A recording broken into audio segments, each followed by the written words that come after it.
how do you avoid sales cannibalization between your own CSS and those of your partners? And maybe the other way to think about it is, will actually adding another CSS inflate the bids in my existing campaign? So I think this tends to be the main question that we tend to get. So it'd be great to hear your view of this. Yeah. So in general, of course, different products from the same merchant might appear in the same ad unit at the same time. So for instance, if I look for running shoes and I see an ad of an advertiser with a specific model, and that's advertised by a CSS I can, in the same ad unit, I can see another ad by the same advertiser, but with a different model uploaded by CSSB. So that definitely exists, this kind of scenario. And this question, we also hear that a lot, is always then asked, and people or advertisers think that, okay, this scenario might inflate also the bids. But the CPCs paid by the winning auction does never increase in such scenario, because also what we make sure is that the merchant and advertiser is never second price against itself. So that's very important, and that's why we say that there is no it doesn't inflate any bids in the campaigns. And I believe, John, you also wanted to show one of your thoughts on this, right? Yeah, because we get that question in most meetings, and we have done for a long time. And it's really about educating the teams and making sure that they understand exactly how the second price auction works. So we did a one-pager earlier in the year, which we send out to people, and there was just one image I just wanted to show, which sort of describes how the second price auction works. So on the screen there are two merchants bidding for the same user in the same auction, and for the purpose of this exercise, we've got to assume that the advertiser has the same quality score in all cases, and it's only the bid that influences the result, which we know is not true, because there's quality score in the calculation as well. But for the purpose of this, we're just focusing on the bids. So here you can see merchant 1 has CSS 1 and 2, and merchant 2 has CSS 3 and 4. And the bids range from 30 pence to 15 cents.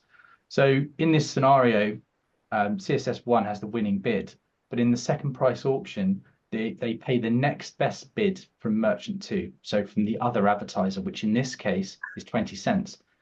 And it's important to say that CSS2, which is also working on the same merchant, the winning merchant, has actually bid higher at 25 pence. But it doesn't inflate the price of the winning bid, because it's only influenced by the next best bid from merchant 2. And this is how the second price auction works. Really, it's a mechanism to ensure that advertisers only pay what's necessary to outbid their competitors, not partners that are working to the same advertiser. So yeah, it's a really important one. And I think, again, this whole second price topic is super important, right? Yeah, I mean, that's something I wanted to highlight here, written down for the audience, and very crucial also to highlight is that the second price auction mechanism holds true irrespective of the number of CSSs, of the identity of the CSSs used by a merchant. And it's definitely needed to highlight that. And what also important to mention is that the fact that several CSSs at the same time can, let's say, own an offering and upload an offering doesn't necessarily mean that, or doesn't mean that an offering is being repeatedly shown in the ad unit. So we also make sure that an offer is only shown once. So what does it mean? An offer is the same product uploaded by the same merchant. And in that scenario, again, the second price auction does take place, and that means you never pay more for a click on any of this offering. Yeah. again, how quickly how we make sure we do at Google, we do our best not to show uh, this an offering at the same time from or specific or multiple instances of an offering at the same time. Um, and if we see and detect, and if our system detects that the same product has been uploaded by multiple CSSs at the same time, we make sure that only one ad and of the specific offer is shown. So very, very important. And most important probably also that this rule holds irrespective of the number of the CSSs in general. One of the customers we've worked with actually had a really small feed, had about 12 products in total.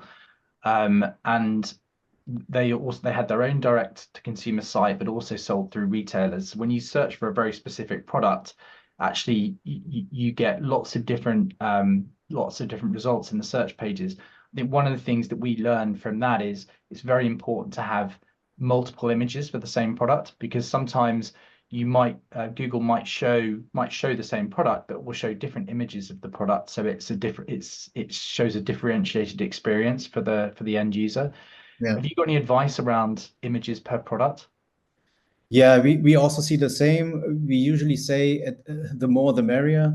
At least, let's say two. We see an average 2 to 4 images for a specific offer. Why so? Because, as you said, the algorithm it can optimize with more options and optimize on the outcome that is also the end goal of a specific shopping campaign. So we definitely say 2 to 4 is recommended to give the algorithm more options, and also to, as you also mentioned here in your example, to show more options in general to the user. Okay, no, that's really helpful advice. Yeah, we see some advertisers who only have one, so that's a big improvement opportunity for those ones. Yeah. So just in summary on this question, then, you're confirming there's no cannibalization of bids because of the second price auction mechanism. And the main considerations really are that you need to have multiple images per offer. You need to have the resources and time to manage those additional partners. But outside of this, there shouldn't really be any risk to the business. There should be no risk to repeated impressions or increasing the cost of bids, for example.